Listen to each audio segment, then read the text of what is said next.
Consider something strange. Man does not always lose himself in one great collapse. Sometimes it happens quietly, in a glance that lingers too long, in a hunger that is fed instead of questioned.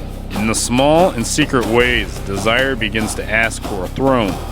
And once desire is crowned, the soul begins to change. What was once sacred becomes inconvenient. What was once clear becomes negotiable. What was once loved as noble begins to feel like a threat. There is a kind of fall in which a man does not merely break a rule, turns against the very thing in himself, and still remembers the way, the ideal self, the witness within that stands at its post, while the rest of him drifts. And because that inner witness is painful to live beside, because its presence accuses, because its silence is heavier than words, the self begins to conspire against it. The tragedy begins, not only in desire, but in the slow murder of the ideal self. Welcome back, my fellow stranger, to another episode of Traversing the Strange World. And I'm your host, Isaiah Danbury. And this is another installment of the Thursday Journal, Notes from a Modern Man Living in a Strange Land.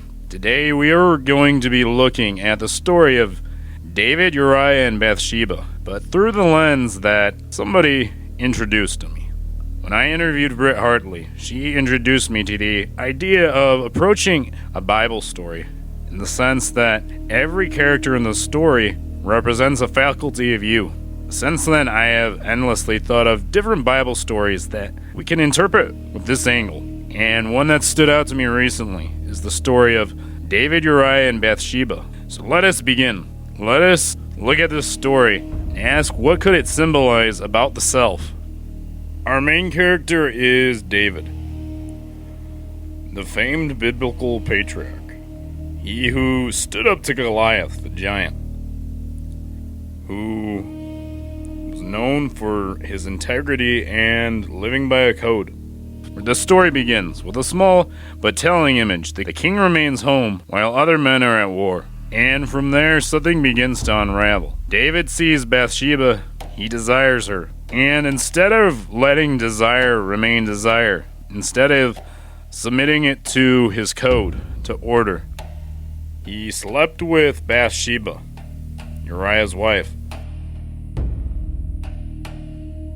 And within time, it was made known that she was with child. And when the consequences of that act begin to rise, David did what many human beings do when they don't want to face what they've done. He begins to manage appearances. He tries to conceal it. He tries to arrange the story. He tries to preserve his image without submitting himself to the truth. So he calls Uriah home. Uriah, Bathsheba's husband, a soldier, a faithful man, a man still bound to duty, while others are in the field. David seems to hope that Uriah will go home and be with his wife, and unknowingly carry the burden of David's own betrayal.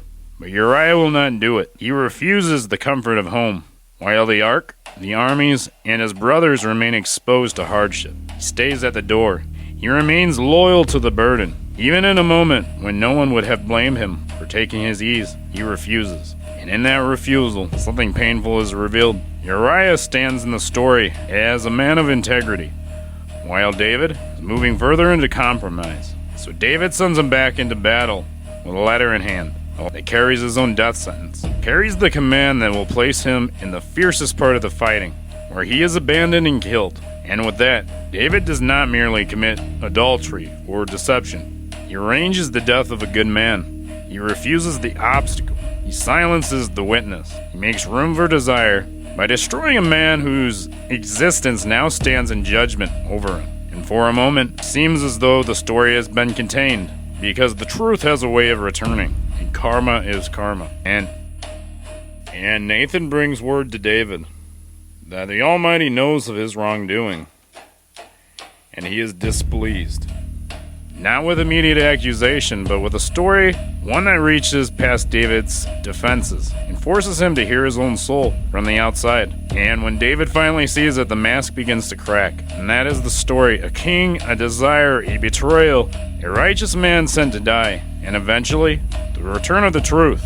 Alright, so if we approach this story as a drama of the soul, then what aspect of us does each of these characters represent? I think we can easily say that King David is the ruling self, the conscious self, the part of us that thinks and is aware, that observes, that experiences. I believe Uriah represents our ideal self. He stood for everything David once stood for. If we reflect back to the stories of King David, he refused to kill Saul when he had many opportunities to. He refused to lay his hand on God's anointed. So I think that represents a man with reverence, a man with respect.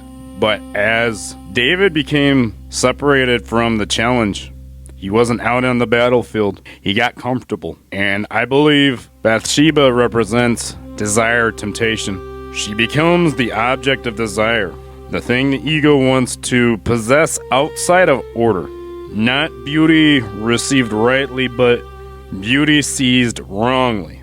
The ruling self, because it's blinded by the ego, sees what it wants. The ideal self is still alive within the kingdom, and desire begins to move in a direction that can't coexist with what's noble. Because as long as Uriah, the ideal self, stands, David cannot fully escape the truth. When we have a code and when we have an ideal, it judges us. It tells us when we fall short of it. Because the tragedy is not even that we desire what we should not. It's that we begin to resent the better part of ourselves that still knows that it's wrong. So blinded by the ego that does not want to be exposed for its wrongdoing, we begin to conspire against the ideal self. We create these little narratives that will get the ideal out of the way, the excuses, the cognitive distortions that stand in the way of us acknowledging the shadow and putting it in its rightful place. Over time, after covering the ideal self with excuses, self-justifying narratives, sometimes it's a slow death, sometimes it's an instant break from what we once stood for. But until, as Carl Jung once said, until the unconscious becomes conscious, it will manifest itself, and you will call it fate. If we don't acknowledge it, it has free reign to rule in our life and martyr a better part of ourselves. And then we come to the part of the story where Nathan brings King David a prophetic word of his oncoming judgment. He tells King David that war will never depart from his house, and the child that him and Bathsheba are expecting will not live. I think of this judgment as the type of hell that lies create. Once the self betrays the ideal self, it does not step into freedom, it steps into fragmentation. And judgment is not always lightning from the sky. Judgment is what the lie does to the soul. And one could think of this prophetic message as the nudges that the psyche sends the self, rather it be a dream out of guilt, the weight it puts on the conscience. Because the moment a man refuses to face what he has done, he does not escape it. He has only surrendered to the underworld of the psyche. Sometimes judgment comes in the truth that refuses to leave us alone, and it rears its head in everyday life. It haunts our conscience. It'll manifest itself and call itself fate. And for me personally, there's been many times I've cast stones at my ideal self. I know what it's like to let desire call the shots for a while. You chase pleasure as though pleasure could quiet deeper hunger. To go looking for relief, stimulation, and escape. To call that freedom, while something in me was slowly thinning out. What I found was not peace. I found that when you keep silencing the better man within, he does not simply vanish. Absence starts speaking. You feel it in your conscience. You feel it in your restlessness. You feel it in the gap between the life you are living and the man you know you were meant to be. There was a season in my life where I neglected that ideal self. I was not living by a code. And sometimes I'm still dealing with the hell that I created. The idea of killing this ideal self resonates somewhat with me. After I left religion and had experienced a combination of life experiences that over time I'll talk about on this show. When I left my known religion, I lost my code. and I lost some of my moral footing. I was perhaps insightful, but not wise. I was not living by wisdom. And today we're going to focus on the aspect of how we kill our ideal self with distraction, and the distractions the narratives that derail us from going back to that and keep us distracted by pleasure, distracted by our desire, until our conscience, until something bigger, something deeper pulls us back. And we're going to leave it here with the death of the ideal self, because next week we're going to be talking about the archetypal rising sun, the return home from the unknown. It's going to be a message about broken men trying to do better, and for broken men trying to do better, coming from a broken man trying to do better. So I'll see you next Thursday as we traverse that archetype.